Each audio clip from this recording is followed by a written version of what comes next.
Bueno, ¿cómo están? Hola a todos. Estamos nuevamente en el ciclo de entrevistas del Observatorio de Educación Superior y Políticas Universitarias para conversar sobre la universidad, sobre su historia, su presente y también su futuro. En este caso, es un gran placer y un honor para nosotros el doctor Diego Hurtado, historiador de la ciencia y la tecnología, con una larga trayectoria, que ha estudiado física también. Le vamos a preguntar también por eso. Así que gracias, Diego, por aceptar la invitación. Para nosotros es un placer, una referencia nacional y no solo nacional sobre estos temas y sobre la universidad. Alguien que también ha hecho mucha gestión y mucho por la universidad y por la ciencia y la tecnología en Argentina, así que estamos muy orgullosos de tener una entrevista de este calibre. También para nosotros es un gran placer.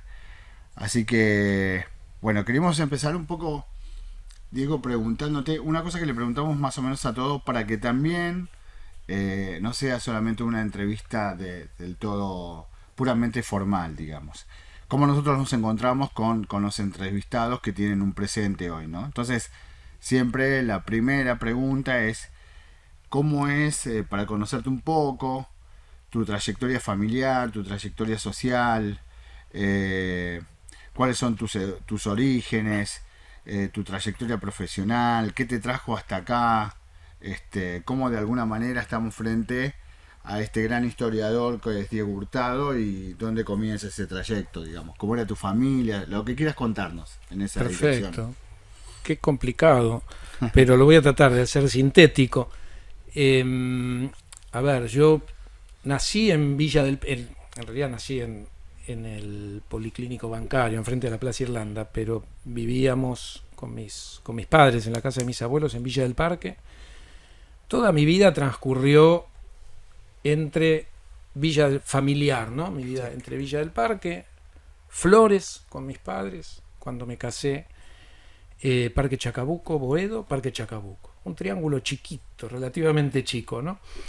Eh, yo puedo hablar de mis padres, puedo hablar de mi familia, pero en mi familia hubo una figura que marcó a todos, que fue mi abuelo paterno, ¿no? Mis otros tres abuelos son inmigrantes italianos. Incluso mi abuela casada con mi abuelo, de cual heredo el apellido Hurtado de Mendoza. Mucha gente se hace mucha fantasía con el apellido Hurtado de Mendoza porque viene del siglo XV y Claro. hay ahí alguna figura. Yo tenía un tío abuelo que se dedicaba a la genealogía familiar, pero mi abuelo, desheredado, socialista, marxista en los 60 y en los 70, estuvo en Cuba, estuvo en Guatemala expropiando petróleo a empresas de los Estados Unidos, en la Guatemala de el Ah, gobierno de Arévalo, anterior a Arbenz, que claro. es al gobierno al que se le va a dar el primer golpe sangriento en América Latina. Todo el proceso que va a llevar al golpe está muy estudiado, es un golpe de Estado por la CIA, hay libros.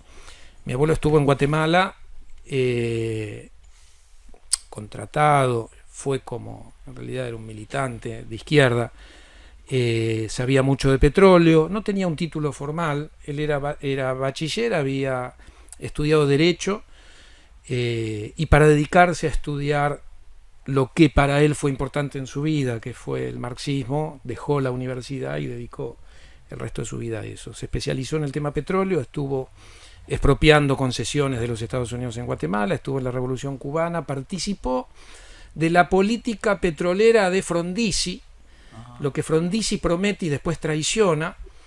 Entonces yo nací en el año 62, fue una figura muy fuerte, mi abuelo, con mi viejo, mi tío, hermano de mi viejo, es decir, un poco todos vivíamos alrededor de esta figura muy carismática. Yo me crié en la casa de mi abuelo, era una biblioteca con mm, cama, digamos, le decía yo en broma, ¿no? Es decir, una de estas casas en un pasaje de Villa del Parque, y algo que a mí me marcó mucho, la verdad, fue todo el contacto con él, era estar siempre entre libros. Cuando yo cumplí 14 15 años era ir a verlo siempre los fines de semana, y el chiste era que yo conversaba con él hablábamos mucho, Y cuando me iba a casa me decía, bueno, llévate un libro, llévate 2, 3 libros. Entonces elegía, así me fue como transfiriendo. ¿Y qué cosas elegías de esos libros? Me costaría. Había cosas de literatura. Yo te diría, para clasificar rápido, literatura y filosofía. Algo importante, interesante. Él formaba cuadros del PRT. Cuando se vino la dictadura. Y en ese clima, por ejemplo, hace poco, ya hace 8 o 9 años, me llaman por teléfono y me piden reunirnos en un barcito de Parque Chacabuco. Me dice, mirá, nosotros conocimos a tu abuelo, queremos hablar con vos porque tenemos cosas de él. Y aparece Norberto Galazo con estas 2 personas, que es del barrio de Parque Chacabuco, Galazo. Y me contaban estas 2 personas, militantes, que incluso habían pasado a la clandestinidad con la última dictadura. Me decía, a vos te teníamos en Andas cuando íbamos a la casa de tu abuelo, y tu abuelo nos daba clases, era una especie de figura intelectual. Ya era grande, no era un militante armas tomar, una persona de 70 y pico de años a comienzos de los 70. Bueno, esa fue lo que yo más recuerdo de mi infancia. Después yo fui a colegio industrial, entré en el año 74 al ingeniero Huergo del Estado.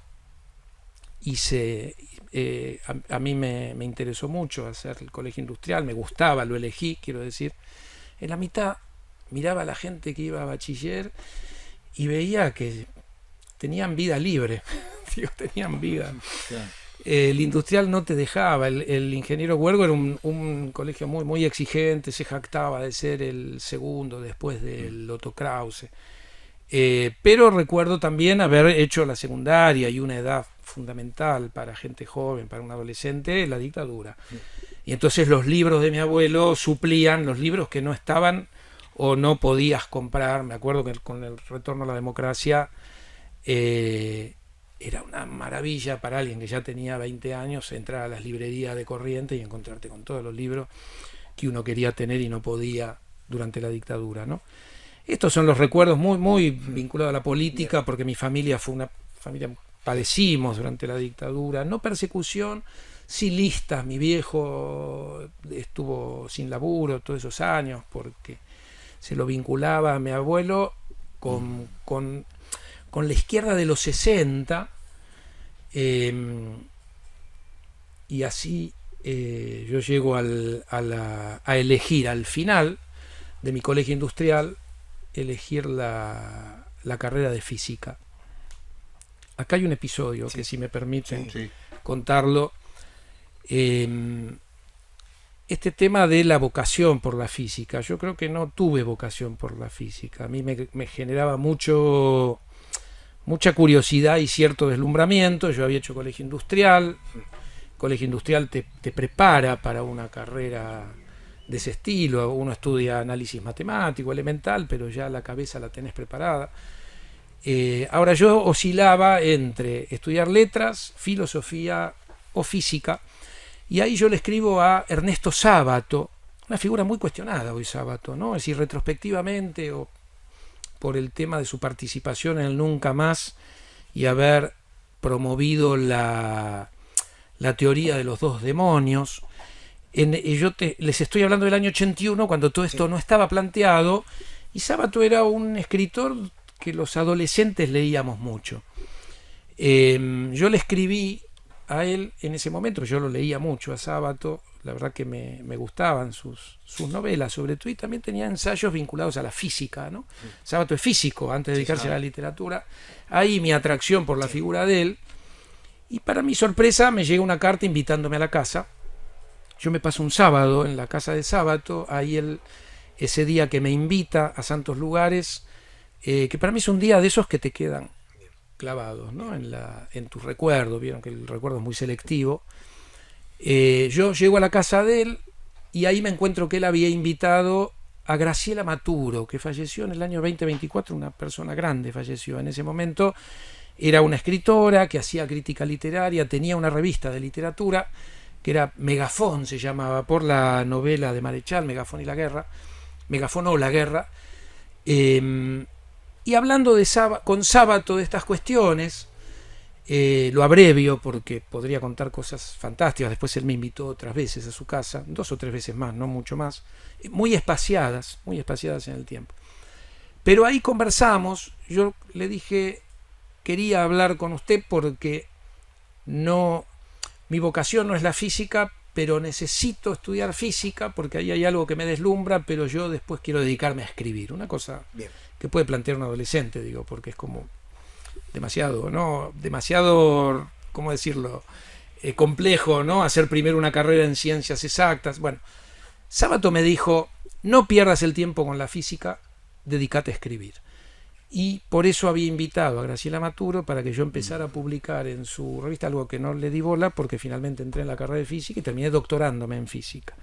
Y ahí viene esta confluencia que me parece que explica que cuando yo me doctoro en física, yo quise dejar la física para dedicarme a la filosofía de la ciencia, era mi salto, cuando terminé la licenciatura. En ese momento, fines de los 80, comienzo de los 90, me sale una beca de postdoc de CONICET. Había muy pocas becas, no era como nos acostumbramos después con Néstor y Cristina, donde se aplica a las becas y como hoy todavía defienden becarios, becarias, ¿no? Había muy poquitas con cuentagotas. Yo me gané una beca postdoc y yo decía, pero me van a pagar por seguir estudiando. Yo ya quería dejarla la física. Digo, para mí no era que me disgustara la física. Entonces digo, bueno, voy a hacer mi doctorado con la beca y voy a cursar materias para ir formándome en filosofía de la ciencia. Dicho muy rápido, la filosofía de la ciencia a mí me decepcionó mucho. Puede ser un poco inconveniente decirlo, pero a esta altura me parece que conviene hablar de estas cosas. Yo me encontré con una filosofía de la ciencia de segunda, tercera línea, digamos, que no jugaba en primera en la Argentina. Y en ese momento en que yo estaba haciendo mi doctorado, estaba pensando que cuando terminara mi doctorado, algo que no podía confesarle a mi directora de tesis. Yo trabajaba en un laboratorio de geofísica. ¿De qué temas era tu doctorado? Mi doctorado era geofísica de alta atmósfera, plasma turbulento de baja densidad. Yo lo que hice fue un modelo matemático para explicar un flujo de plasma en el Ecuador, a 90 kilómetros de altura. Fue una buena tesis porque la pude publicar en una de las principales revistas de geofísica a nivel mundial, y a mí me esperaba irme a Colorado o algún otro lugar. Había 2 o 3 ahí lugares, el más potente era Colorado, y en ese momento en que yo termino mi doctorado y se esperaba que yo vaya a hacer mi postdoc, yo ahí sí di el salto, y di un salto al vacío, del cual ahora, bien, si les parece, podemos hablar. Bien, que tiene que ver con esa cuestión de algo que te pasó, una experiencia significativa que vos hiciste. Tiene que ser el estudio que te apasionaba a vos, la historia de la ciencia, la política científica. Bueno, ¿qué fue lo que te hizo que...? Ahí confluyen un par de cosas. Sí. Yo termino mi doctorado dispuesto a dar este salto. Era un salto al vacío, hay que ponerse en eso. Yo me casé muy joven, tenía en ese momento una hija de 5 o 6 años, casado con Ana Vara, que es una referente de la comunicación. En ese momento ella hacía periodismo científico, era una periodista muy joven y muy renombrada, se había ganado un premio Conex. Comienzo de los 90 la situación económica era muy compleja, entonces era una decisión familiar que yo pudiera dejar la física. En ese momento aparece en el escenario la Universidad de San Martín y me cruzo yendo a hacer cursos de posgrado. Cuando uno estudia física o estudias en la Facultad de Ciencias Exactas te volvés espartano, es decir, uno está acostumbrado a sufrir, a estudiar todo lo que haya que estudiar, si tenés que dedicar sábado y los domingos, quiero decir, eso ayuda después cuando uno quiere pegar un salto a cualquier otro lado, quiero decir, esta idea de tener esa capacidad de dedicación.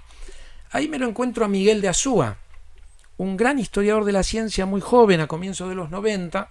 Él va a dictar un curso de posgrado en Filosofía y Letras. Él acaba de llegar doctorado de la Universidad de Indiana, si no recuerdo mal. No es Indiana. En Indiana está la universidad, ahora no recuerdo el nombre, pero es una universidad que tiene programas de historia de la ciencia sólidos. Y yo me anoto para cursar con él, y yo la primera clase que él dio quedé deslumbrado, pero son también esos como momentos en que uno dice, esto es lo que yo estoy buscando. Ustedes van a decir, estás exagerando, en la primera clase no, a lo largo del curso. No fue en la primera clase porque Azúa era médico, venía de trabajar en un grupo muy prestigioso de Robertis. Él también había dejado la medicina para irse a hacer historia de la ciencia a esta universidad. Vuelve doctorado y él plantea, miren, quien quiera cursar la materia conmigo tiene que saber por lo menos leer 2 o 3 idiomas, tiene que leer 5 o 6 papers por semana. Y yo no sé cómo era en ese momento las ciencias sociales, las humanidades, pero alguien que venía de la física, digo, bueno, no es, yo qué sé, es encarable, digamos. Y el efecto de esta presentación antipática de Azúa fue que el curso se diezmó. Yo no recuerdo ahora, pero seríamos 20 personas. A la segunda clase quedamos 7 u 8. Y se dio una dinámica de empezar a trabajar sobre temas de historia de la ciencia del siglo XVI y XVII, que yo dije, esto es lo que yo venía buscando. Empecé a interaccionar con Azúa, hice varias materias con él y en un momento me dice, bueno, ya no tenés que cursar más materias conmigo a partir de ahora, ¿por qué no te sumás y damos un curso juntos? Eso para mí fue un bautismo, ¿no? Año 96, 97 es cuando yo pude dar el salto. ¿Cómo me mantuve? Podría ser una incógnita importante, es decir, dejaste la física, que era de donde vos venías formado, pegaste un salto y después de 2 o 3 años lograste como insertarte en otro sendero de desarrollo académico. Ahí yo escribía divulgación científica, por eso yo la mencionaba a Ana María. Ella estaba insertada en el mundo del periodismo científico, era una persona muy reconocida, era editora, y ella me hizo los contactos para que yo pudiera escribir en La Nación o en revistas de divulgación científica como Descubrir, que se publicaban en los 90, y yo descubrí, escribiendo para la revista Descubrir y para La Nación, que podía ganar el doble de mi beca postdoctoral escribiendo los fines de semana divulgación científica. Era otro momento del periodismo y eso ya no existe más, pero eso me permitió, y me dedicaba a la docencia, ¿no? Yo era docente auxiliar en física, el ciclo básico común me permitió dar pensamiento científico que se vincula mucho a cuestiones de filosofía de la ciencia y de historia de la ciencia. Lo conocí a Eduardo Flichman, que para mí fue una gran figura porque Flichman a su cátedra nos hacía estudiar filosofía analítica, filosofía de la ciencia para poder... y fíjense esto, yo cobraba 3 cargos docentes por hacer docencia. Un cargo docente nos lo podíamos dedicar a hacer seminarios de cátedra. Costumbres que se fueron perdiendo, ¿no? Es decir, el mundo docente se fue volviendo más exigente en lo salarial, se requiere más la hora clase, y ahí se ve, ¿no? Cuando uno compara los 90, que no fueron muy positivos, sino que ahí empieza un proceso de caída. Sin embargo, los docentes podíamos tener cargos docentes para hacer seminarios, para formación disciplinaria, ¿no?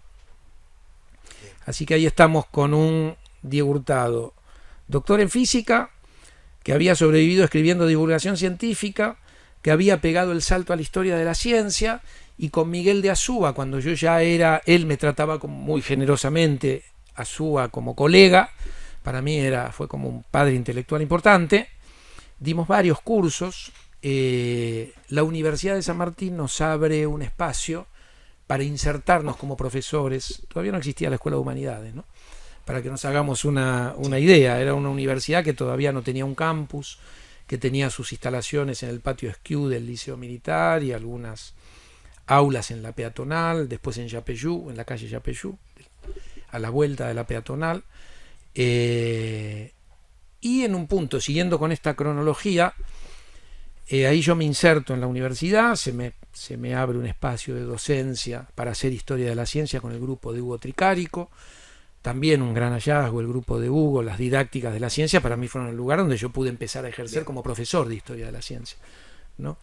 Y ahí encontré gente fantástica, Gemma Fioriti, Hugo Tricarico. No quiero empezar a dar nombres porque me voy a olvidar de alguien, pero ahí empieza mi, entre comillas, pónganlo, profesionalización como historiador de la ciencia. Y ahí pruebo entrar a CONICET como historiador. Yo 2005, 2006 yo ya ya publicaba en revistas internet, ya tenía 10 años de historiador de la ciencia, hice un esfuerzo muy grande, esto hoy recordado, para transformarme de físico a historiador. La docencia ayuda muchísimo. Yo siempre, si a mí me decís cuál es tu profesión, docente, y después empiezo a agregar cosas, investigador, hice gestión. La docencia para mí es un lugar de libertad de pensamiento, de reflexión, y yo siempre combiné la docencia con avanzar en las reflexiones propias, digo, en este caso de mi disciplina, iba a decir, de este campo amplio, que es la historia. Si todo fuera poco complejo hasta acá, aparece Ruta como rector y me dice: yo necesito que vos, cuando asume él como rector, con Daniel Malcolm, yo hice todo como rector, ¿no?, de la UNSAM, esta inserción en la UNSAM como historiador. Yo ya era un bicho híbrido dentro de la UNSAM, porque acá nos venía a ver, acá quiero decir en la universidad, en el campus, nos venían a visitar, por ejemplo, el secretario de Energía, en ese momento Cameron, el secretario de Energía de Néstor Kirchner, porque se estaba viendo de relanzar al sector nuclear, y la Universidad de San Martín en su núcleo se había creado con un instituto muy importante del sector nuclear, que es el Instituto de Tecnología Sábato. Hoy la UNSAM le agrega, la UNSAM y la CONEA le agregan otro instituto, que es el Dan Benninson. Y como yo venía de la física y tenía inquietudes por la historia de la ciencia, y yo ya estaba escribiendo había arrancado a trabajar en historia de la energía nuclear en la Argentina y en América Latina, Daniel Malcolm me sentaba a las mesas de discusión de relanzamiento del plan nuclear. Entonces yo ya estaba integrado como historiador, como ex físico, que me hacían sentar a esta mesa, pero que además podía hablar del tema nuclear desde una mirada de quien estaba estudiando el sector, ya no como físico. Y en ese momento, cuando asume Ruta como rector, año 2006, para mí fue todo un tema muy conflictivo a nivel interno. Entendía que era un reconocimiento del rector, que me dice: yo necesito que vos seas secretario de investigación. Yo, mi primera respuesta, le digo: no, yo soy un investigador. Me costó muchísimo, le decía a Carlos, llegar me habían aceptado como investigador de CONICET.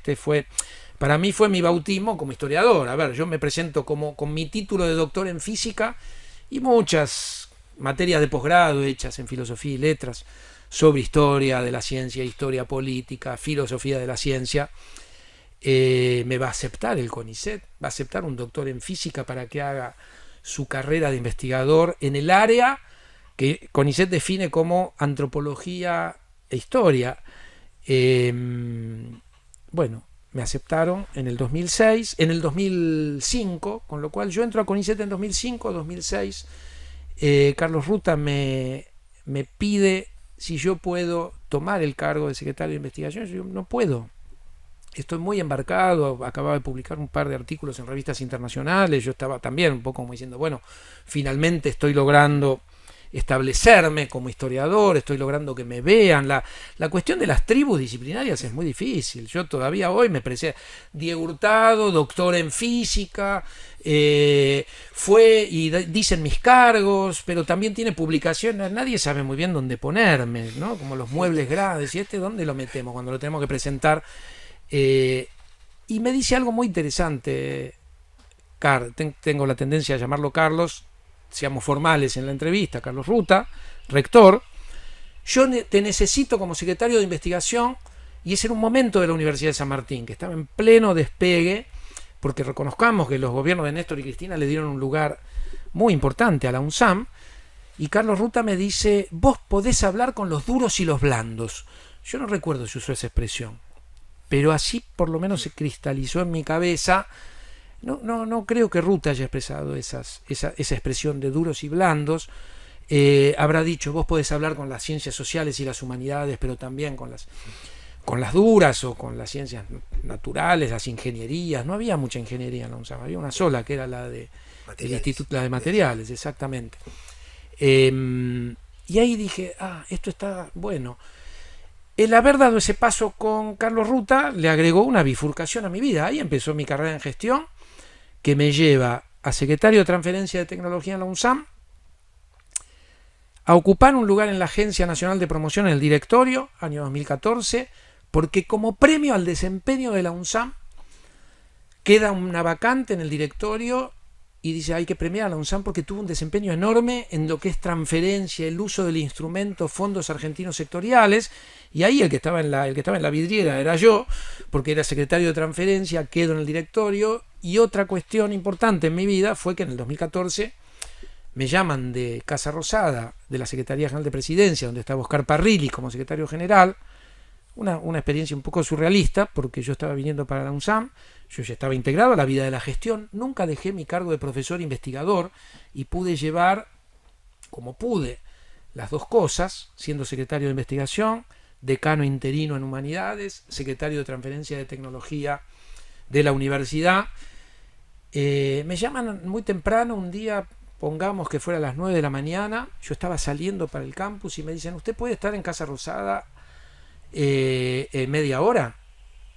Así, como les digo. Yo digo, esto es grave, ¿qué habré hecho?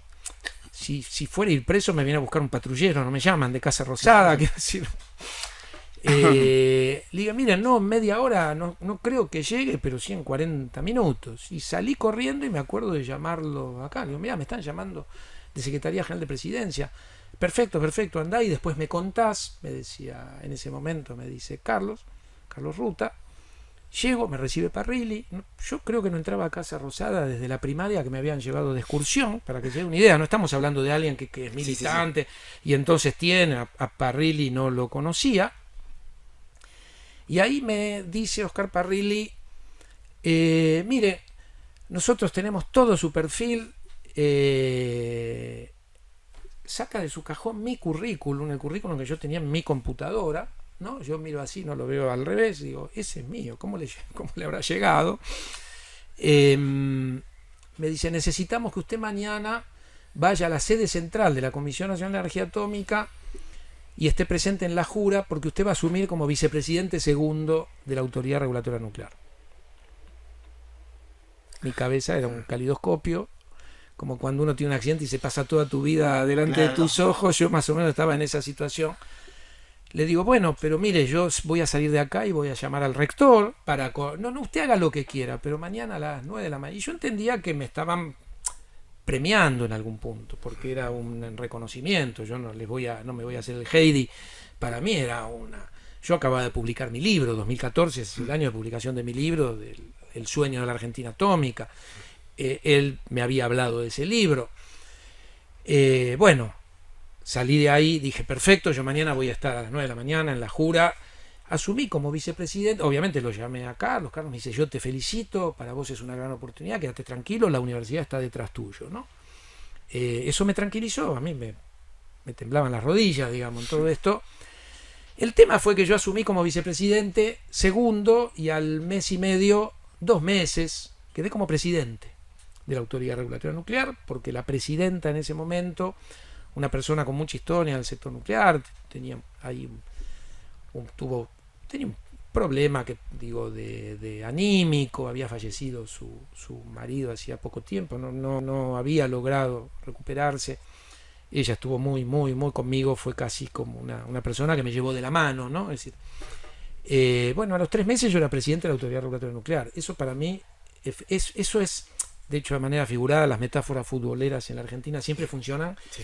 Fue como jugar en primera. Digo, en la universidad uno juega en primera cuando jugás a nivel de una gestión rectoral, pero jugás en el mundo académico universitario. Cuando yo estoy paso a la Autoridad Regulatoria Nuclear y quedo como presidente, quedo representando a la Argentina en la agencia brasileño-argentina, tenía que viajar a Río de Janeiro, en esta agencia que es emblemática del desarrollo brasileño-argentino, tuve que ir a la cumbre nuclear Naciones Unidas, donde vos llegás al aeropuerto de Nueva York y te está esperando una camioneta negra, a vos solito, y la verdad que uno que viene del mundo académico, para mí fue toda una adaptación, un acostumbramiento, pero bueno, una vez que uno se sube a esa ola,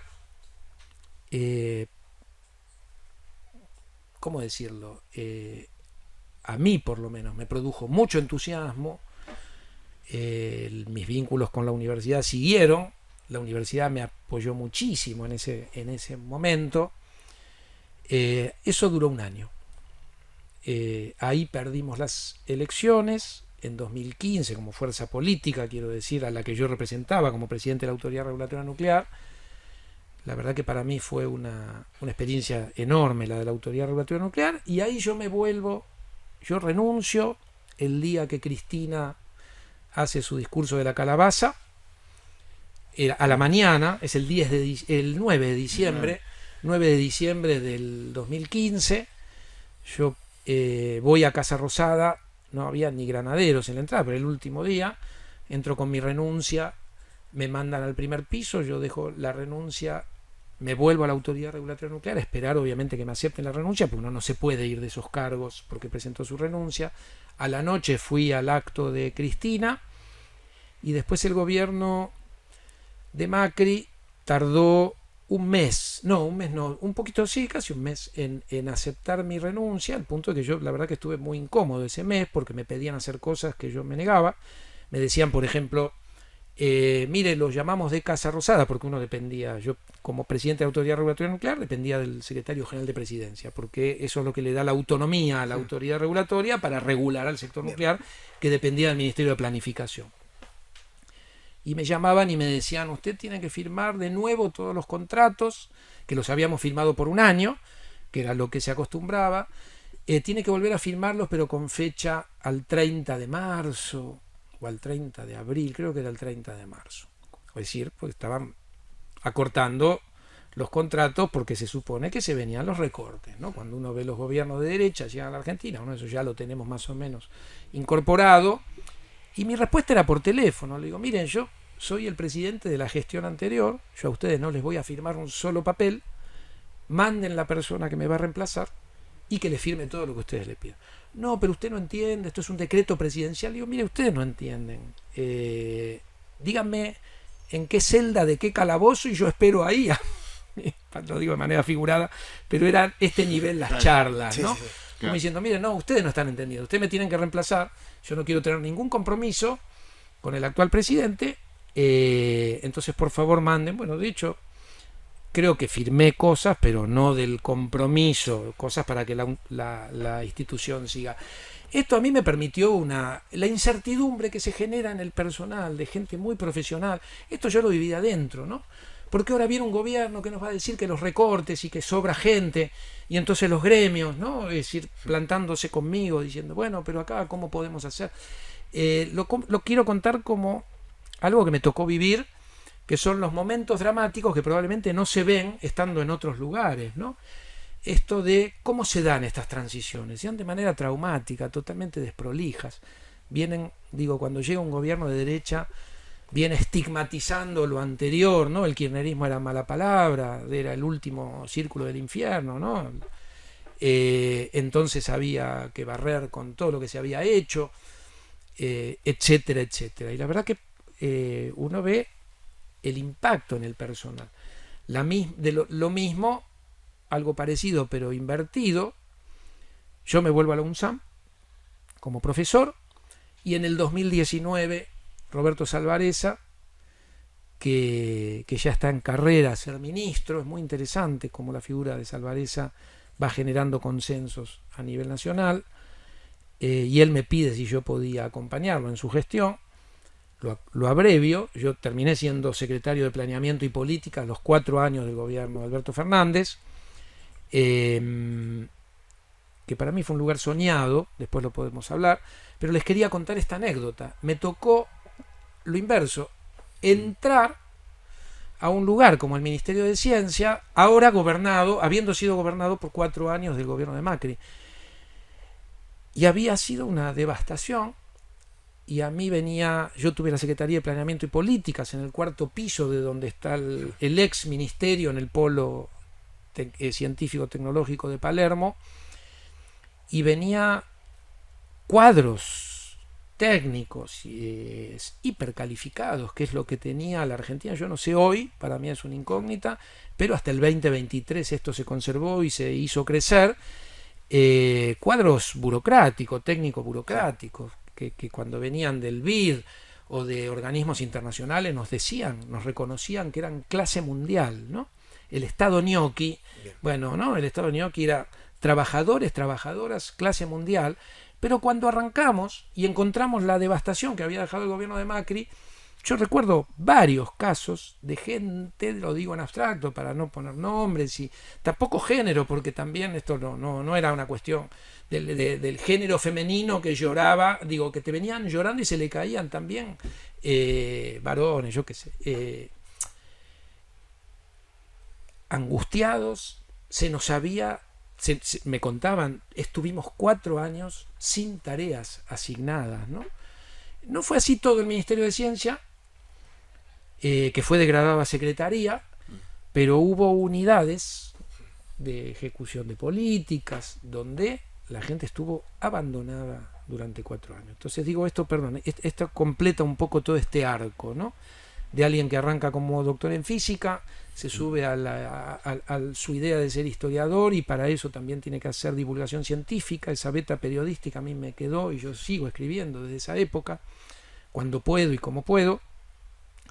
A mi carrera de investigador en Historia de la Ciencia se suma la gestión en la UNSAM, después el salto de la gestión al Estado Nacional, y mi última experiencia fue 4 años de secretario de Planeamiento y Políticas, donde hicimos el Plan 2030, el Plan Nacional de Ciencia, Tecnología e Innovación 2030, que llegó a ley. Por primera vez nuestro país logró que un plan de ciencia y tecnología de escala nacional logre el estatus de ley. Después podemos discutir si sirve, no sirve o para qué. Y en paralelo me tocó la vicepresidencia de la CONEA ad honorem, mientras yo era secretario, y estar en el directorio de la Comisión Nacional de Actividades Espaciales, alternados 2 años, los primeros 2 años en la CONAE, en el directorio, y los últimos 2 años y medio en la CONEA. Bueno,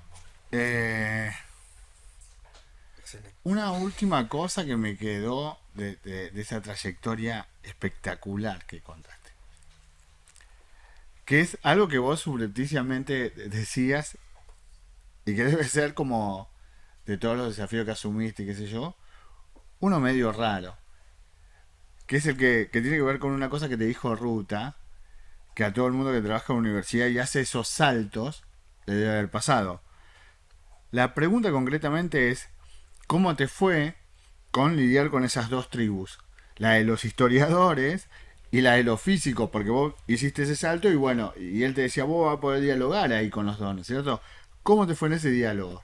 Está muy buena la pregunta, que no te voy a poder responder, pero sí podemos aproximar algunos rasgos de esa vida.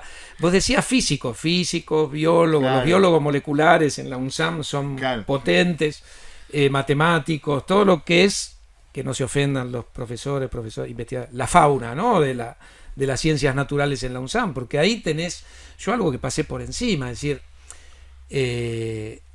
yo me considero un absoluto privilegiado de haber acompañado el crecimiento de la UNSAM desde la gestión y desde mi cargo de profesor, investigador.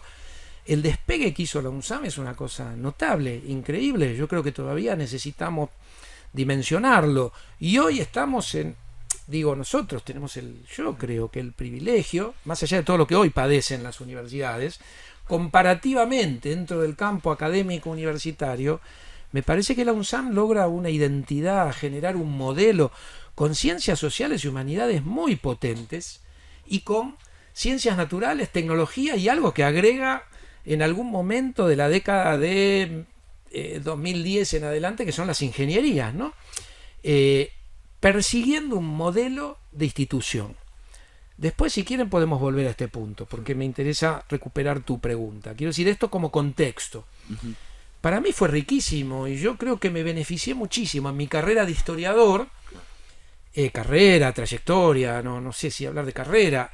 Yo tengo más de 90 artículos publicados, tengo 3 o 4 libros, digo 3 o 4 porque algunos son en coautoría, 2 libros que escribí yo, algunos libros cortitos que son más artículos. Yo que sé, la Universidad General Sarmiento me invitó a escribir en una colección de pensadores latinoamericanos un librito sobre Jorge Sábato, que lo publicaron hace poquito, pero es casi un artículo largo, no más que un libro. Entonces, bueno, pero digo, ahora estoy escribiendo un libro sobre 4 décadas de política científico-tecnológica en la democracia argentina.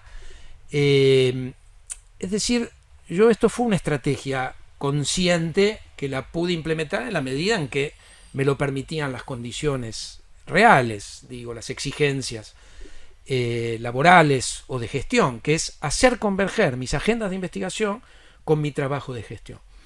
Esto fue una decisión. Entonces yo en algún punto la historia se me fue quedando para empezar a trabajar en cuestiones más vinculadas a un presente y a análisis de política. Si hoy me preguntaran, ¿vos sos hoy historiador? Sí, claro, por formación, dediqué 20 años, más de 20 años, pero hoy estoy escribiendo sobre políticas de ciencia y tecnología con mirada histórica, pero de historia corta, historia reciente. Entonces, de nuevo, ahí se puede ver que hay incluso otro salto. En este punto, tu pregunta es muy, muy interesante, porque yo te lo digo, quiero decir, algo que no es explícito, no es público. Yo escribo, y escribo mucho, y escribo literatura, y ahí con, por ejemplo, Carlos Ruta, con Jorge Bocanera, profesor de UNSAM, no sé si hoy sigue siendo profesor, pero fue un profesor que dejó su marca, y si lo sigue siendo, que está dejando su marca con la revista Nómada, sí. Se me confunde con Anfibia. Sí. Primero Nómada, yo creo que Anfibia tiene una genealogía en Nómada. Yo escribo literatura, todo esto arrancó con Sábato en el año 81, lo hago de manera totalmente subterránea, y en mi fantasía está jubilarme para poder poner a un costadito, no sé si lo voy a poder hacer, acá es como esa performance que hace Lelutier y dice, suéltame pasado. Digo, yo, por ejemplo, el tema nuclear, en un momento digo, bueno, se terminó, yo ahora estoy en el Ministerio de Ciencia y me vienen a buscar para ser vicepresidente de la CONEA. Bueno, eso son casi obligaciones que uno tiene con la militancia política o con la gestión ya trasciende la militancia, con el compromiso político, digamos. Y hoy me está pasando esto, que en pleno desguace del sector nuclear, tuve que estar la semana pasada en la Comisión de Ciencia y Tecnología del Senado, en la Comisión de Ciencia y Tecnología de Diputados, hablando o defendiendo con los instrumentos que tenemos a disposición al sector nuclear. Dicho esto, yo me muevo en esa territorio de cruce, no sé cómo llamarlo, porque no sé tampoco si se cruzan, quiero decir. Yo qué sé, la Asociación Física Argentina me invita el anteaño pasado me invitó a dar la charla de cierre sobre transición energética, donde no invitan a un físico, quieren a alguien que viene del club, que es del club. Este tipo se doctoró en la Facultad de Ciencias Exactas y Naturales, habla nuestro idioma, pero además está hablando de transición energética desde una mirada de política, incorpora el eje geopolítico. Bueno, yo qué sé, fue una charla que yo digo, para mí impresionante, hablar a una audiencia de físicos, y después mi último artículo lo publiqué en la revista Realidad Económica, sobre transición energética, pero ya desde una visión económica, de cómo la Argentina y América Latina hoy deberían insertarse en este escenario de neoliberalismo decadente, financierizado, rentista. Digo, ¿qué lugar hay, no? Es decir, por un lado el orden multipolar que se ordena con los BRICS y China, y del otro lado el leviatán decadente que hoy nos abraza, ¿no? Y tenemos un gobierno que lamentablemente se abraza al leviatán decadente, y la transición energética como una oportunidad de generar un vector de desarrollo para volver a un proyecto de país industrial, tecnológico, generador de empleo digno, de condiciones, ¿no? Que demanden ciencia y tecnología para que las universidades, quiero decir la transición energética como una de esas líneas que puede articular un país como la Argentina para salir de esta pesadilla, ¿no? en la que estamos hoy. Entonces, tu pregunta no la estoy respondiendo, es decir, simplemente trato de convivir con todos estos frentes, mostrando un perfil de alguien que hoy hace historia de la ciencia y la tecnología, con el cruce de historia económica, y lo trata de aplicar al presente para tratar de entender hacia dónde puede ir nuestro país desde la ventanita de la ciencia, la tecnología y la producción, digamos. Sí, igual respondiste, de otra manera, pero respondiste. Porque si no me hubiera convertido en esa figura que todos lo llaman, tiene un papel relevante en muchos espacios que son complicados de convivir en un país como la Argentina, sobre todo.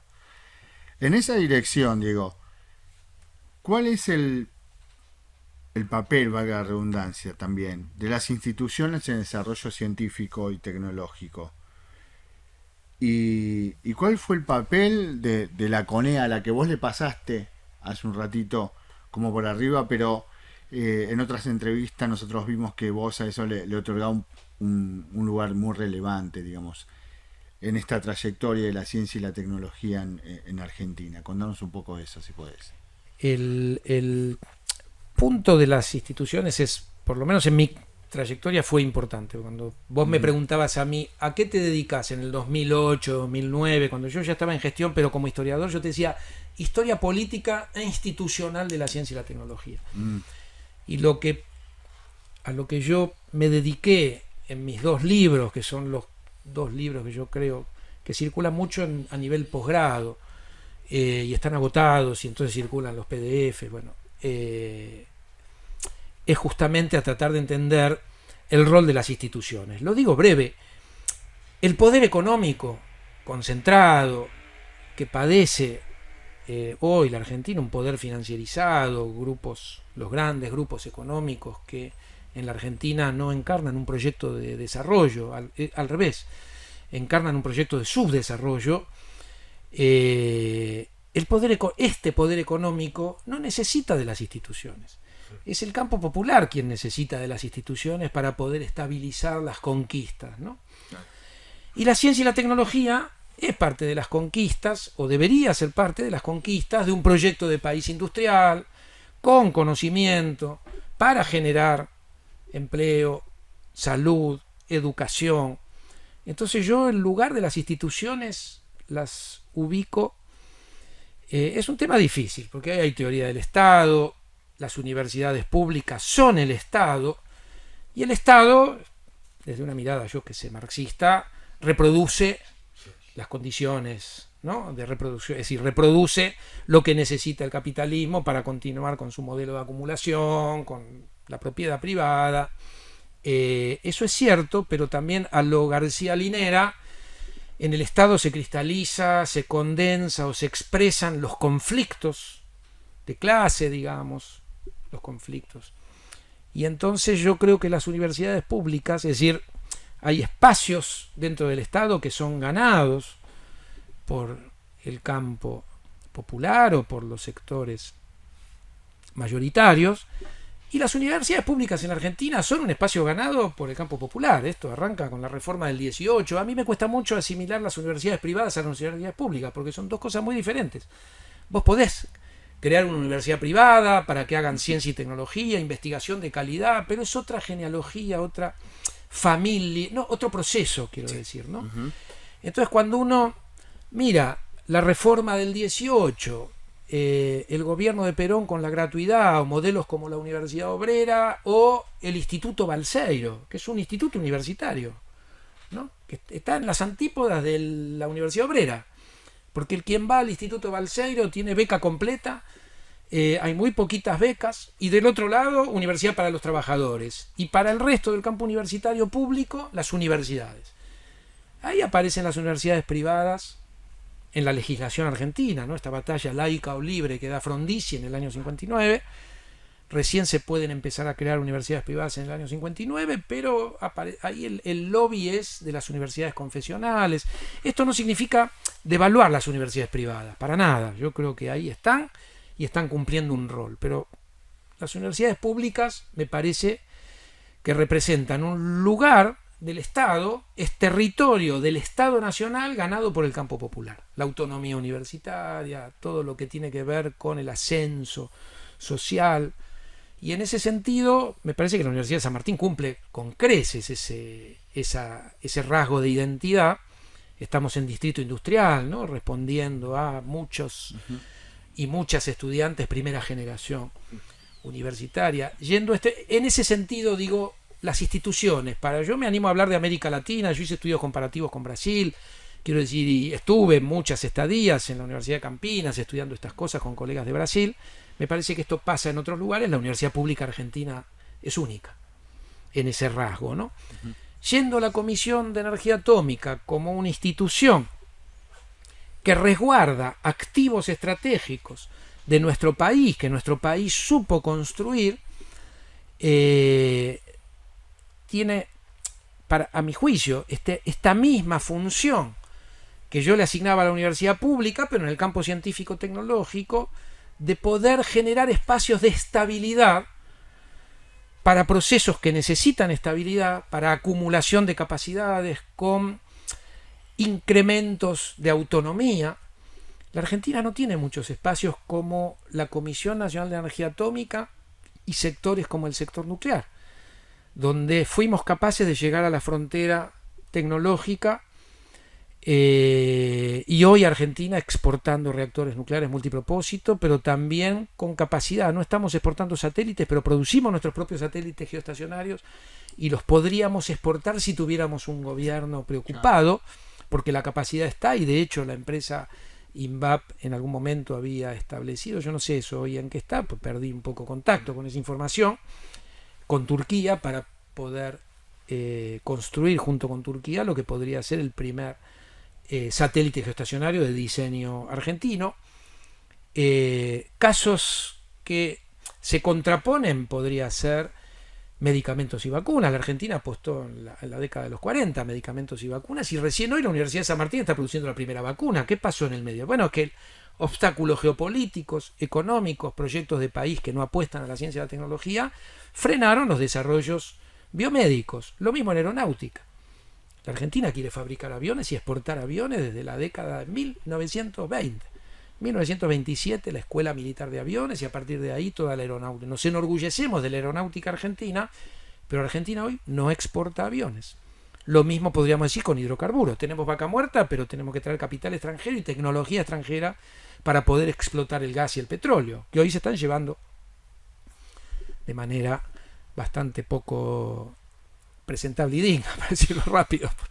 No nos metamos por este laberinto. Pero entonces cierro diciéndote: la Comisión Nacional de Energía Atómica representa ese búnker institucional que supo cumplir parcialmente, porque el sector nuclear pagó costos altísimos. Y a pesar de esos costos altísimos que le infligieron los gobiernos neoliberales, la década de los 90, el gobierno de Macri y el gobierno de Milei, supo conservar un direccionamiento, supo proteger algunos desarrollos estratégicos que permiten que la Argentina hoy siga estando en un club selecto, por lo menos dentro del mundo en desarrollo, de un país que puede exportar tecnología nuclear y que puede seguir creciendo y diversificándose en ese sector. Con el sector nuclear no alcanza, claro. El sector nuclear no es el sendero de desarrollo, es uno de los sectores estratégicos sobre los que debería converger un proyecto de país, no definiendo otros. Argentina es muy potente en sector alimentos. Bueno, pasa que ahí tenemos grupos concentrados que no les interesa industrializar o agregar valor, quiero decir, generar todo este proceso virtuoso que se generó en el sector nuclear. Lo mismo podríamos decir con los hidrocarburos. Lo que está pasando con el litio es un horror y un escándalo, porque ahí podríamos agregar eslabones para la producción de hidróxido de litio en el país, que ya es mucho agregado de valor, y otros, eslabones en esta cadena. Hoy el litio se lo están llevando los fondos buitre que están detrás de las empresas que hoy explotan el litio argentino. Los mismos fondos buitre que tienen los fondos de deuda argentinos en una estrategia de pinzas. De un lado los recursos naturales, me los apropio, del otro lado los bonos de deuda. La pinza es clara, ¿no? Es clave, quiero decir. Sí. Si no podés pagar, nos llevamos el litio o nos llevaremos el petróleo. Bueno, es lo que estamos ahí viendo. Ya está ocurriendo parcialmente en el horizonte. Este mega endeudamiento acelerado estaría apuntando. Ahí las instituciones, la ciencia y la tecnología, aportando a la producción nacional, bueno, estamos hablando de otro proyecto de país, es donde se hace clave. A mí me interesó estudiar la CONEA y el sector nuclear para tratar de entender uno de los pocos casos de éxito. Otro caso de éxito lo tiene la UNSAM adentro, que son las ciencias biomédicas, donde la Argentina tiene premios Nobel, tiene biotecnología, no solo en la UNSAM, distribuidos en distintos lugares, pero la UNSAM un nodo muy potente.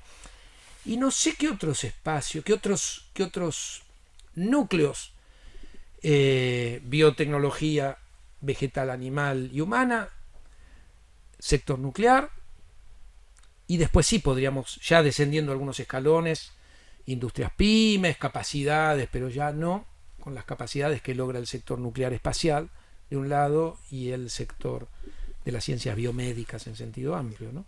Y ahí la CONEA me parece que es una institución interesantísima, que sigue resistiendo embates. En los 90 figuraba como institución, figuraba como organismo en disolución en algunos documentos. Es decir, en los 90 la idea era privatizar lo privatizable del sector nuclear, y finalmente la CONEA que se quede con todos los pasivos, y después vemos qué hacemos. El INTI también se lo quiso cerrar en los 90, no se pudo.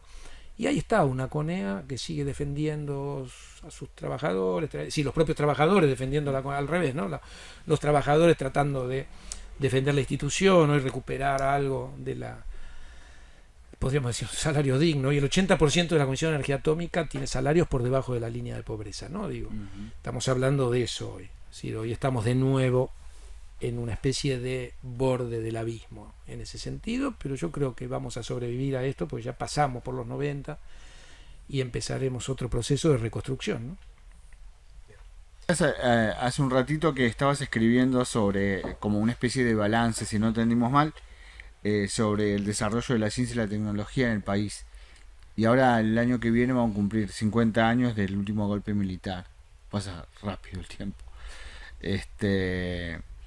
¿Cuál es tu balance, si uno dijera así, como historiador, en el largo plazo y también en estos 40 años de democracia que nosotros tenemos? ¿Cómo ves eso? Por supuesto que eso es súper largo, pero algunas cosas para tener un paneo general.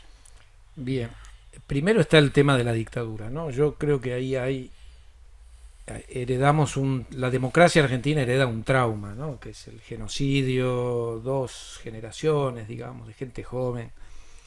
Me parece que todavía hoy estamos tratando de entender ese impacto, ¿no? Algo que la Argentina supo asimilar con sus políticas de memoria, verdad y justicia. Yo creo que eso es un gran logro, pero bueno, ahí sigue este punto ciego, ¿no?, de la historia argentina, es decir, cómo se llegó a que en la Argentina pueda ocurrir algo como un genocidio. Si uno hace el balance de la ciencia y la tecnología durante la última dictadura, y bueno, es una calamidad. Uno puede encontrar episodios, es muy difícil, ¿no? Es campo minado hablar de esto. Logros, pero en la CONEA, por ejemplo, ya que hablamos de la Comisión de Energía Atómica, podríamos hablar de algunas otras instituciones, pero con políticas de terrorismo de Estado, persecución, legajos paralelos, cesantías. ¿Qué quiere decir un logro en ese momento, ¿no? Es decir, y después digo, el balance de la última dictadura fue pésimo para la ciencia y la tecnología. Si hay algo que logra el gobierno de Alfonsín, a pesar de un contexto muy, muy adverso, es recuperar las instituciones de ciencia y tecnología para la democracia. El resto se propone metas que le quedan en lo programático. Y ahí uno ve que a mí por lo menos no me queda muy claro que el gobierno de Alfonsín haya tenido claro que estaba enfrentando el ingreso de América Latina al orden neoliberal, el tsunami de ese neoliberalismo, ¿no? Yo creo que no había elementos para comprender lo que se venía. Sí padeció las presiones del FMI, la paralización de obras de infraestructura, por ejemplo, en el campo científico-tecnológico. Entonces uno puede hacer el balance del gobierno de Alfonsín pensando en la recuperación de las instituciones para la democracia, que no es algo que se haya logrado durante el gobierno de Alfonsín, pero Alfonsín puso mucho, quiero decir, eso es un proceso que sigue al día de hoy. Pero el gobierno de Alfonsín ahí dejó, me parece, una impronta importante. Ahora, yendo a una mirada más de 40 años de democracia en la ciencia y la tecnología, a mí hay una frase que me impactó mucho de un historiador de la política, digamos, económico, Alejandro Horowitz, que habla de que la democracia que arranca con Alfonsín, dice él, es la democracia de la derrota. Ahí hay un pueblo derrotado que hoy sigue intentando reponerse de esa derrota. Yo no comparto totalmente la visión de él, no la comparto sobre todo entre 2003, la evaluación que él hace 2003-2015. Más allá de la excepcionalidad del periodo 2003-2015, me parece que tendencialmente esta idea de una derrota económico, social, política, hoy la vivimos, y la vivimos con una intensidad enorme, ¿no? Digo esto porque de acá salen, de lo que yo acabo de decir, hay dos corolarios que me parece que nos permiten sintetizar algo que es muy complejo y del que podríamos hablar todo lo que resta del día. Por un lado, la democracia de la derrota nos obliga a entender cómo revertimos esta situación desde el campo popular, desde la mirada democrática de las mayorías, quiero decir, apuntando a la ciencia, a la tecnología. Me parece que ahí, cuando yo digo 2003-2015, es una excepcionalidad que navega a contracorriente de esta tendencia. Eso también significa que entender ese periodo nos tiene que poder permitir encontrar las claves para recuperar eso que perdimos en 2015, que no es volver, porque no, acá se juega la grieta. Y acá, perdonen, pues esto se imaginan que así como lo estoy comentando con ustedes, esto es lo que yo trato de discutir en muchos otros ámbitos donde estas cuestiones aparecen. Y entonces ahí aparece, bueno, porque esta persona es K. Y como es K, yo reto en un sentido figurado, a discutir esto en cualquier ámbito académico, en cualquier ámbito académico, cuando yo suelo decir que lo que pasó entre 2003 y 2015 a la ciencia y a la tecnología es lo mejor que le pasó desde 1810. Y esto se puede discutir con datos, con no solo datos numéricos, quiero decir, con una revisión del periodo. Claro, pero durante ese periodo nos hizo tal cosa, nos hizo tal otra. Nadie está diciendo que haya sido el teorema de Pitágoras y que ahí se haya resuelto todo. Hubo claroscuros, hubo errores enormes. Digo, comparativamente, ahí ocurrieron cosas que no habían ocurrido antes, y yo creo que en ese periodo la ciencia y la tecnología, incluyo a las universidades, al campo académico, universitario, lograron superar o mostrar que éramos capaces de responder a debilidades, factores estructurales que no habíamos podido superar hasta ese momento, como por ejemplo puentes de articulación, asociatividad público-privada, la generación de empresas desde el campo universitario vinculadas a la producción de conocimiento, los spin-off, podríamos decir rápido. Dicho esto, acá hay toda una lectura histórica de la democracia argentina, es decir, ¿cómo miramos entonces hacia futuro? Bueno, me parece que todavía nos queda mucho por entender de lo que pasó entre 2003 y 2015,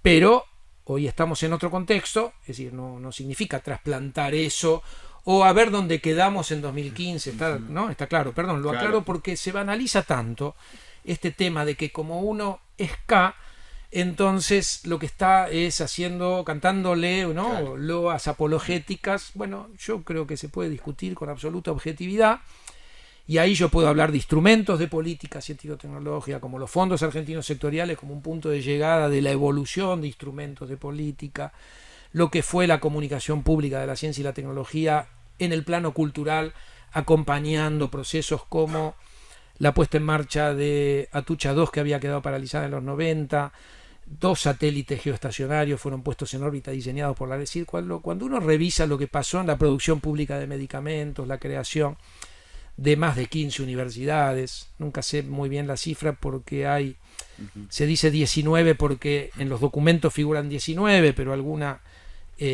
arranca un poquito después, bueno, no importa, entre 15 y 19 universidades públicas, más lo que nosotros lo vimos desde adentro en la UNSAM, lo que significó ese periodo que le dio a nuestra universidad una identidad y una proyección hacia futuro enorme.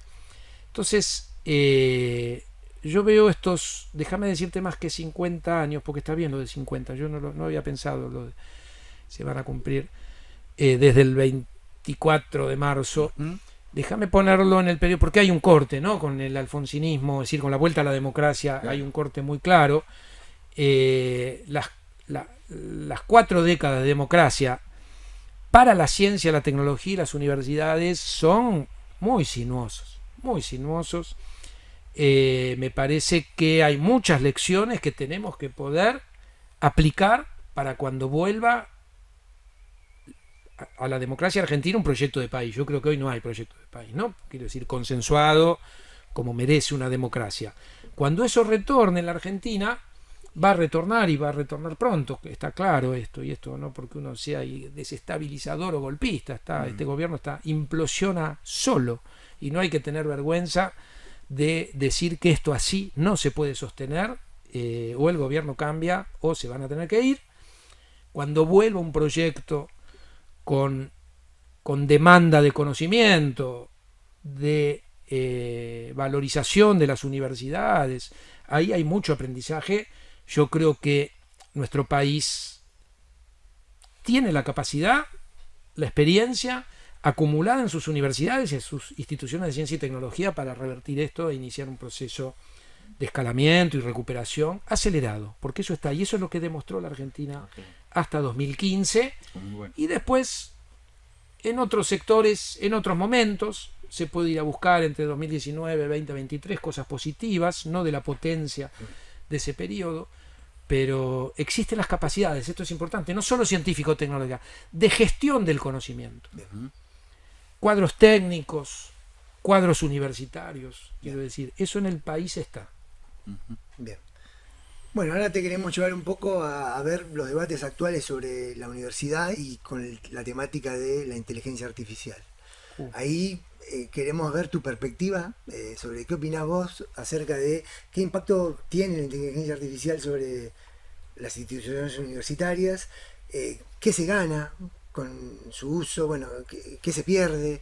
¿Cómo ves qué tienen que hacer las universidades ante este derrotero que parece que es inexorable? Está muy bueno esto, está bien. Me va a dar un surmenage, pero al margen sigue estando buena. Con todo lo que venimos conversando, les confieso que me están haciendo ponerme en el límite, ¿no? Sobre todo por la capacidad de síntesis. Ustedes quienes estén escuchando esto dirán, ¿qué síntesis? Si estás hablando hace un montón, no saben todo lo que anduve tratando de recortar, quiero decir. Pero vamos al tema de las tecnologías digitales. Está buenísima la pregunta. Me entusiasma incluso poder responder, intentar, dar una visión, más que responderla. Hay que entender esto, la revolución de las TICs, la llegada a la escena global, lo que podríamos llamar la revolución de las TICs, coincide con el ingreso del capitalismo al orden neoliberal. Esto no es casualidad. Es decir, las TICs o las tecnologías digitales van a ser totalmente funcionales al proceso de financiarización, aceleración de la circulación del capital, rentístico, especulativo, ¿no? Hoy vemos gobernando el mundo, o cuasi gobernando, teniendo una influencia importante, una oligarquía tecnofeudal, para usar la nomenclatura que intenta Varoufakis. No sé si la hipótesis del tecnofeudalismo es correcta o no, no importa. Lo que está claro que aparece una oligarquía rentista de la mano de las plataformas. Rentista quiere decir creadora de valor ficticio, usufructuadora del trabajo ajeno. Esta idea, por eso lo de feudal, ¿no? El señor feudal que simplemente exprime tributo de quienes producen valor productivo en la economía real. Esto es una dimensión de las tecnologías digitales. Otra dimensión tiene que ver con el mundo de la producción, la automatización, pero que paradójicamente nos abre todo un horizonte de incertidumbre vinculado a la generación de empleo. Si todo lo que tiene que ocurrir dentro de una fábrica lo pueden hacer las máquinas, ¿qué lugar le queda a trabajadores, trabajadoras? Esto es un problema que enfrentan hoy, por ejemplo, en Argentina, los gremios. Yo tuve discusiones interesantísimas cuando elaboramos el Plan 2030. A mí me tocó elaborar este plan como secretario de Planeamiento en el Ministerio de Ciencia. Se discutía con los gremios el futuro laboral frente a procesos de automatización. Esto siempre estuvo en el capitalismo. Es decir, esto se dice así en el siglo XIX. La ciencia y el capital, para bajar los costos de producción, para acelerar el ritmo del trabajo, ¿no? ¿Qué quiere decir esto? Que la máquina le impone al trabajador el ritmo y para enfrentar la organización de los trabajadores, es decir, para que el capital pueda enfrentar la oposición que le pone la organización obrera. Esto desde una universidad hay que mirar de frente al monstruo. La ciencia y la tecnología nacen con el capitalismo y acompañan el proceso de ¿cómo decirlo?, de generación de los circuitos de producción, sostenimiento de los procesos de valorización, etcétera, etcétera. Entonces decíamos, financiarización de la economía, las tecnologías digitales son totalmente funcionales.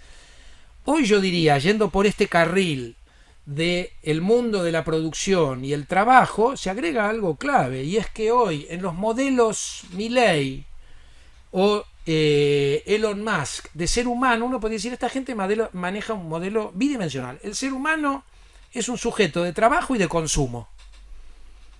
Para el mundo del trabajo, ahí está la máquina disciplinando al trabajador. Esto es Marx, ¿no? Al estado puro, cuando Marx dice el capital expropia las capacidades del trabajo a través de la máquina. Y podríamos ir a Chaplin en tiempos modernos, ¿no? La alienación que produce la maquinización o mecanización del mundo del trabajo. Lo estoy exagerando, planteando en blanco y negro para ser sintético. Pero también está el mundo del consumo, ¿no? Que por primera vez aparece una tecnología que puede disciplinar al consumidor. Te pueden entrenar para manipular nuestros deseos, nuestras preferencias. Esto empieza con la publicidad en la década de los 60, pero todas las ciencias sociales que hay detrás del mundo de la publicidad terminan llegando al mundo de las TICs para que hoy nos puedan decir qué música, ¿no? Vos pones la plataforma con la que uno escucha música y después que la tuviste una semana te dice qué música querés escuchar y uno dice, puta, acierta. Y uno, probablemente yo, que me niego a escuchar lo que me dice un algoritmo, no escucho lo que quiero escuchar para no darle el gusto al algoritmo, pero eso ya es otra cuestión, eso. Casi. Déjenme agregar una tercera dimensión que tiene que ver con el mundo del conocimiento. Yo dicto en la UNSAM metodología de la investigación en ciencias sociales y es un punto discutir primero todas, es decir, qué nos traen las tecnologías digitales, y ahí aparece algo que vos me preguntás, que es cómo la incorporamos al mundo de la producción de conocimiento. Yo les cuento algo que tiene que ver con la profesión docente. Nosotros nos interesa mucho que alguna de las evaluaciones sea un parcial domiciliario, porque eso permite, en metodología de la investigación, reproducir los formatos de una reseña académica, es decir, hacer producir a un estudiante un texto en la modalidad de texto académico. Hoy con los asistentes de inteligencia artificial no podemos hacerlo, porque te lo hace la máquina. Entonces, y esto no es por desconfianza, es así. De hecho, ya enfrentamos casos donde te llega y nosotros ya hasta dominamos el estilo de las plataformas de inteligencia. Con lo cual, yendo después de todo este frente, ¿no?, que abren, yo creo que hoy peligra la democracia frente al mundo de las tecnologías digitales. Pero hay una faceta positiva enorme, deslumbrante, que no podemos sacrificar por una cuestión de que ahí hay una apropiación de estas tecnologías por lo que podríamos llamar una intencionalidad de privatizar ese conocimiento y usufructuarlo por unos pocos, seguir produciendo pobreza y desigualdad, que es lo que hoy está ocurriendo con las plataformas. Precarización laboral, ¿no? Cuando uno ve gente joven pedaleando, sin derechos laborales, sin vacaciones, digo, bueno, esas son las consecuencias hoy de un uso muy difundido de las TICs. Entonces digo, acá, permítanme entrar en casi el mundo ficcional, es decir, lo que necesitamos hoy es, porque no es casualidad que hoy el capitalismo se derrumba, no importa si tiene salida o no dentro del propio capitalismo, lo que está claro que hoy este capitalismo no está agotado, y parte de ese agotamiento tiene que ver con el rol que juegan hoy las TICs. Bueno, si pudiera haber un orden global alternativo como el que parecería abrirse con el grupo BRICS y una posible futura hegemonía de China, donde no todo está resuelto para América Latina, digo, no es el hada madrina, ¿no? China que va a llegar a solucionarnos todos los problemas. Ahí quedan muchas incertidumbres. Es decir, hoy la economía china produce primarización de nuestras economías. Entonces tenemos que ver cómo negociar condiciones Pero yo creo, y acá entro en la cuestión más personal, evaluando estos dos órdenes globales que hoy se enfrentan, me parece que el lugar natural de la Argentina está en el orden multipolar, acompañando al grupo BRICS, acompañando la emergencia de China, y empezar a conformar este nuevo orden global, renegociando el lugar de América Latina, pero también resignificando las tecnologías digitales, como parece que ocurre de este otro lado del capitalismo. Por ahora el orden que se propone multipolar con China y los BRICS sigue siendo un orden capitalista, pero con otras reglas de juego y otras condiciones. ¿Cuáles serían ese tipo de resignificación?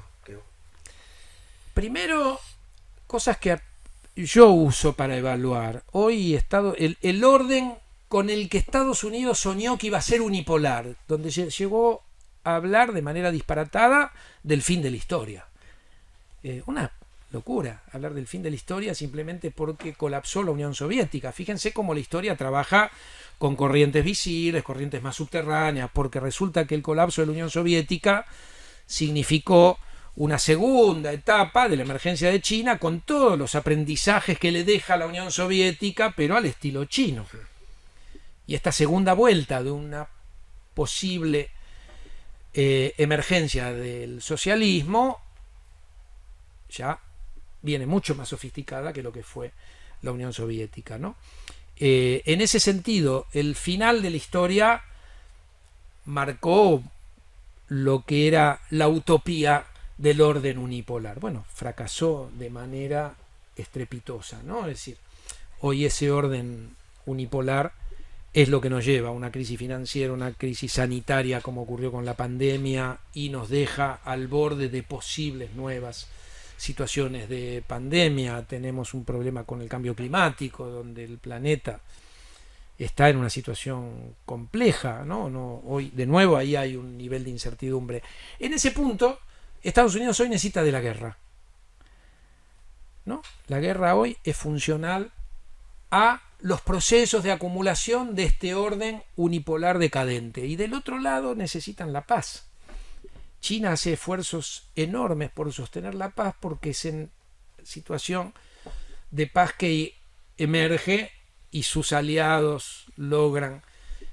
Después está este plan de infraestructura global que propone China, que es la ruta de la seda, donde América Latina se insertaría de una forma muy diferente a lo que ya conocemos y que fue dramático y calamitoso, que es la geopolítica del patio trasero, que es lo que hoy le propone Trump a Milei. Sumisión incondicional, deuda, para que nos compres los productos de la reindustrialización de Estados Unidos, al costo de mayor pobreza, desigualdad y primarización de la economía argentina. La generala Richardson nos dice que viene por los recursos naturales, es decir, nos devuelven a una situación colonial o neocolonial casi decimonónica.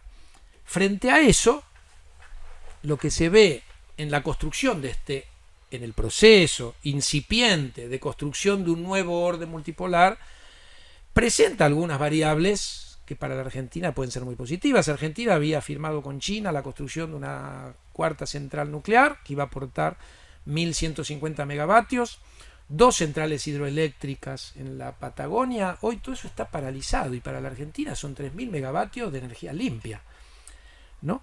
Paralizadas. Eso ya venía de la mano de acuerdos con China. Un radiotelescopio en San Juan, que ahí están tratando de ver cómo lo desmontan por las exigencias del gobierno de Trump. Entonces, cuando uno analiza, perfecto, nosotros desmontamos 2 centrales hidroeléctricas y una central nuclear. Nosotros desmontamos un radiotelescopio en San Juan. La antena de Neuquén pareciera que es sospechosa. ¿A cambio de qué? De nada, de sumisión. Si no te castigo, digo, ¿no? Eso es lo que estamos recibiendo hoy de Estados Unidos, además de un proceso acelerado de endeudamiento. Yo digo, no tengo más elementos que estos y tal vez no sean suficientes para responder a tu pregunta, pero parcialmente, si yo te digo con estos elementos por dónde preferís ir, está claro, ¿no? Digo, que el camino que hoy nos está indicando este gobierno es el que venimos transitando desde el 55. Golpes militares, Guerra Fría, entrada en el orden neoliberal con un genocidio a cuestas, donde Estados Unidos tuvo mucho que ver, los 90, donde un gobierno asumió como política exterior alineamiento incondicional se habla incluso de la metáfora de las relaciones carnales, y hoy volvemos a ese alineamiento incondicional donde solo queda devastación. Bueno, ahora te queríamos llevar a otro terreno más de lo micro. O sea, vos, bien en el primer tramo de la entrevista, planteaste cómo te aportó a vos la gestión, la UNSAM, de hecho, el haber incorporado a la Secretaría de Investigación o de Innovación con la gestión de Carlos Ruta. Después te permitió seguir creciendo con otras experiencias en la gestión a nivel nacional. Bueno, ¿y cómo ves vos? Ya después relataste que tuvo un crecimiento muy notorio la UNSAM desde el 2006, antes también, pero fundamentalmente en ese periodo. ¿Qué fortalezas ves en la universidad construida a lo largo desde su creación al día de hoy? ¿Y qué aspectos deberían seguir desarrollándose para que se plantee, digamos, un modelo de universidad tecnológica? Buenísima la pregunta, porque además nos permite ir ya por un lado un poco más luminoso, ¿no? Quiero decir, sí, pensando incluso cómo nuestra universidad puede pensar en el futuro. Sí. Déjame decirte algo para no olvidármelo, que tiene que ver con tu pregunta, pero yo quiero arrancar con tu pregunta de manera más sistemática, pero no me lo quiero olvidar. Y es que cada vez que a mí me tocó ocupar algún cargo de gestión fuera de la universidad estuvo atrás mío. En el Ministerio de Ciencia lo mismo, digo, ya con el rectorado de Carlos Greco. Y eso para mí era importante, por un lado, porque uno podía en algún punto tener lugar de consulta, digo, no quiero decir, hay que estar en una Secretaría de Planeamiento y Políticas, recuperando la ciencia en medio de una pandemia. Uno no está solo cuando tiene universidad atrás. Yo levantaba el teléfono cuando estábamos con el tema de respiradores, yo me referenciaba con la Escuela de Ciencia y Tecnología. Cuando íbamos por los kits de diagnóstico, yo hablaba con nuestros biotecnólogos, obviamente que todo el tiempo siempre pidiendo permiso al rector o hablando incluso con el rector de cuál podía ser el mejor camino. Eso es fundamental, pero además quería agregar esto. La UNSAM es un semillero de funcionarias y funcionarios del Estado Nacional cuando vienen gobiernos que tienen en su mapa de desarrollo la ciencia y la tecnología. Esto es algo que deberíamos, creo que lo registramos, quiero decir, es retórico, iba a decir que debemos registrar e incluso racionalizar, ¿no? Es decir, tratar de entender. ¿Por qué? Bueno, yo creo que ahí está un rasgo de éxito en el modelo universitario. Entonces, voy muy brevemente a lo que vos me señalás o me preguntás. La UNSAM tiene una trayectoria que yo creo que es ejemplar en términos de ir fortaleciendo su institucionalidad. Fue muy autorreflexiva siempre sobre su propia identidad, con procesos de autoevaluación, con generación de equipos, de grupos, los grupos de gestión. Yo creo que de los 3 rectores, y ahí hay un rasgo de identidad. Yo conozco otras universidades, ¿sí? hablo con cierta... Mi vida transcurrió en universidades, yo soy docente hace muchos años, ya no, pero durante muchos años con Juan Carlos del Bello, que para mí fue una gran figura, cuando él crea la Universidad de Río Negro, me pide ser profesor, y como él conoce mi trayectoria en la UNSAM, siempre me tuvo como alguien de consulta. Entonces yo vi crecer la Universidad de Río Negro, vi crecer la Universidad de Hurlingham, con quien también tengo un vínculo no tanto con el rector, con quien me llevo muy bien, y también tengo un vínculo, pero con su secretario de investigación. Y así te puedo hablar de varias universidades, con lo cual puedo hablar conociendo el paño de la Universidad Pública Argentina, incluso la Universidad de Córdoba, San Juan, muchas experiencias muy ricas por otro lado. Yo creo que la Universidad de San Martín tiene una trayectoria muy autorreflexiva, donde logró generar, que esto en la Argentina es dificilísimo, justamente por la inestabilidad política, económica, logró generar ciertos rasgos de diseño institucional. Vamos para allá y fuimos para allá. Probablemente no hayamos logrado todas las metas, pero varias las alcanzamos. Y así vas viendo esto, está en tu pregunta, esta idea de instituto tecnológico, pero que en su origen, cuando se empezó a hablar de la UNSAM como instituto, cuando decimos instituto tecnológico pensando en el MIT, como una referencia, no sé, no es que nos querramos parecer al MIT, simplemente como modelo como modelo de institución con rasgos específicos de la Argentina. Siempre estuvo muy claro con ciencias sociales y humanidades potentes. Esta idea de jugar en el campo tecnológico porque es lo que más le falta a la Argentina. Es decir, la Argentina, yo lo digo rápido, sabe gestionar ciencia, tiene tremendas limitaciones en la gestión de la tecnología, que es el eslabón que conecta el mundo del conocimiento con el mundo de la economía. Es un rasgo de subdesarrollo que la Argentina tenga pocas capacidades de gestión de la tecnología. Esto ya lo sabía Jorge Sábato. Ahí está la Escuela Latinoamericana, de pensamiento latinoamericano. Digo, y la UNSAM se propone agregar como universidad, agregarse como un eslabón con humanidades y ciencias sociales potentes, pero jugando en el campo tecnológico como probablemente lo jueguen pocas universidades, y lo logró. Y hoy tiene un campo enorme, no con este gobierno, me parece, con este gobierno no. Con el gobierno de Milei, quiero decir, por las dudas que si este video en el futuro lo llega a ver estudiantes, digo que ya están, y esperemos que así sea, en algún otro contexto más favorable para la Argentina. La UNSAM tiene que ser una usina en la recuperación de un proyecto de país industrial, tecnológico, que pueda pensar desde las ciencias sociales el posicionamiento geopolítico, los rasgos culturales de nuestras agendas de producción de conocimiento. Este tema de la dimensión cultural me parece que es crucial porque es lo que nos conecta con las vocaciones de la gente joven, con las escuelas primarias. Fíjate que la Universidad de San Martín tiene una escuela secundaria. La Universidad de San Martín fue semilla del Canal Encuentro. Es decir, en el plano cultural fue una universidad muy potente también, yo que sé, gente emblemática como Tristan Bauer, lo recuerdo en ese momento de emergencia. La agenda cultural para la ciencia y la tecnología acompaña a las humanidades, a las ciencias sociales, y la idea de generar un modelo tecnológico que yo creo que se corona en la UNSAM con las carreras de ingeniería, ¿no? Bueno, agradeciéndote de vuelta, Diego, y ya para terminar... Yo estaba empezando, pero...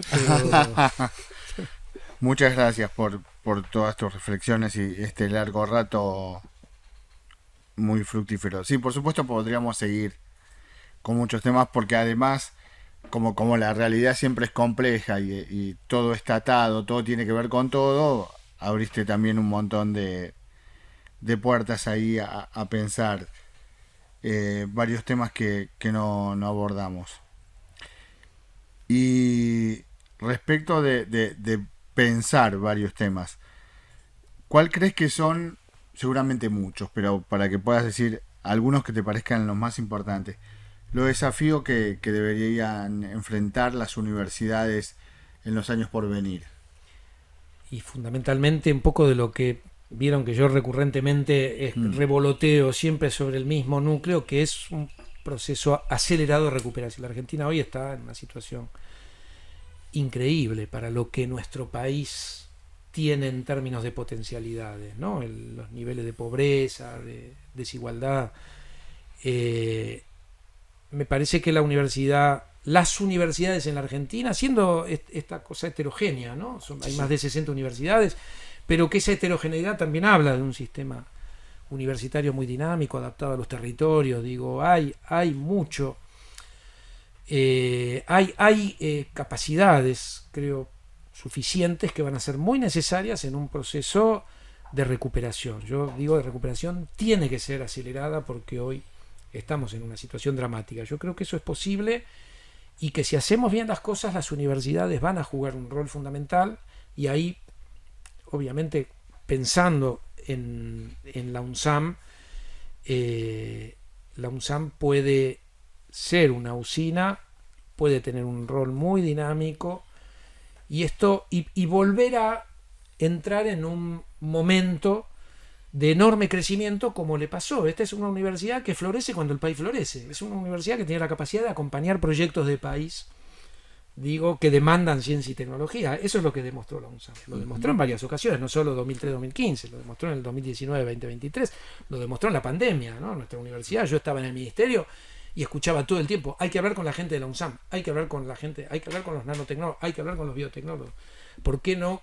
Cuando incluso se hacían el tema de las proyecciones más vinculadas a las ciencias sociales, aparecían las ciencias sociales de la UNSAM, quiero decir, para mí era un orgullo enorme, y a veces tuve que yo no mencionar a la UNSAM, pues sí, claro, porque vos sos de la UNSAM. Bueno, no hacía falta. Esto yo lo hablaba con el rector, decía, mirá, está todo el tiempo en boca de nuestros funcionarios, de secretarios, subsecretarios, directores, directoras, digo, la necesidad de ponerse en contacto con la UNSAM. Ahí que me parece que tenemos muchísimo por hacer. Necesitamos un proyecto de país que le ponga a la prueba, ya no solo a la UNSAM, al sistema universitario.